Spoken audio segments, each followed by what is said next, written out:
So nakasecure ng kontrata si Yuki Kawamura ng Japan. Two-way contract para sa Bulls after ng impressive Summer League performance niya. Nag-average siya ng 10 points at 6 assists per game. At mostly sa G-League team ng Bulls maglalaro si Kawamura.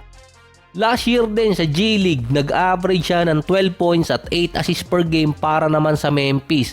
Isa din kasi siya sa mga fan favorite na player ngayon. Napansin nitong si Kawamura noong nakarang Olympics pa kaya tuloy-tuloy pa rin siya dito sa NBA. Si Marcus Smart naman na-recruit ni Luka mula Wizards after ma-buyout. Marunong na si Luka na mag-recruit ngayon.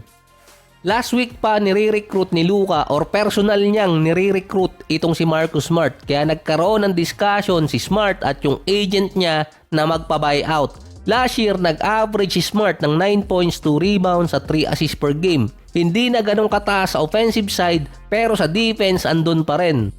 Ang tanong nga lang doon, smart move ba yung ginawa ng Lakers? Biannual exception ang binigay sa kanya so walang issue sa contract. Magiging 15 players ang Lakers kapag naging official nang masign itong si Marcus Smart within 2 or 4 days. Dalawang players ang nanganganib na matanggal sa LA kung sakali.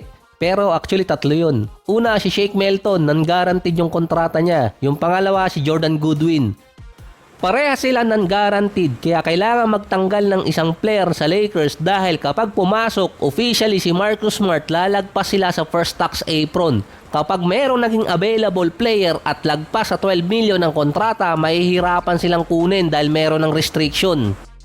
Kung smart move ang ginawa ng Lakers para dito kay Smart, sa loob ng 2 season mula nang umalis siya ng Boston nakapaglaro lang siya ng total na 54 games out of 164.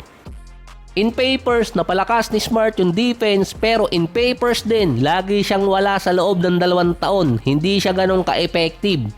Siguro smart move yun sa LA kung makakalaro siya ng 60 plus game at maibabalik niya yung dati niyang form na isa sa best defensive guard ng NBA. Hindi naman sa ginagatasan ko si Bronny pero kung pagbabasihan yung lineup ng Lakers, 3 talaga yung sumisikip ang mundo dun. Dahil nagising na si Rob Pelinka, si Sleeping Pogi. Hinalikan ata ni Luka kaya nagising. 3 players ang virtually pwedeng bitawan or i-wave.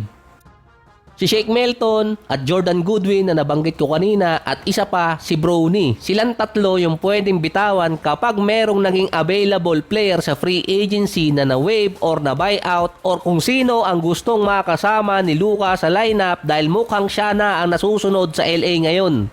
Pwede kasing ibaba si Jordan Goodwin sa 2-way contract player pero si Bronny at si Shake Milton possible na ma-wave kung sakaling merong isang player pa or 2 ang magiging available. 900,000 na lang ang available sa Lakers sa first tax apron. Silang 3 kasi yung merong non-guaranteed contract. Ibig sabihin kapag binitawan sila, hindi ganun kalaki ang babayaran ng Lakers kapag na-wave yung 3 players.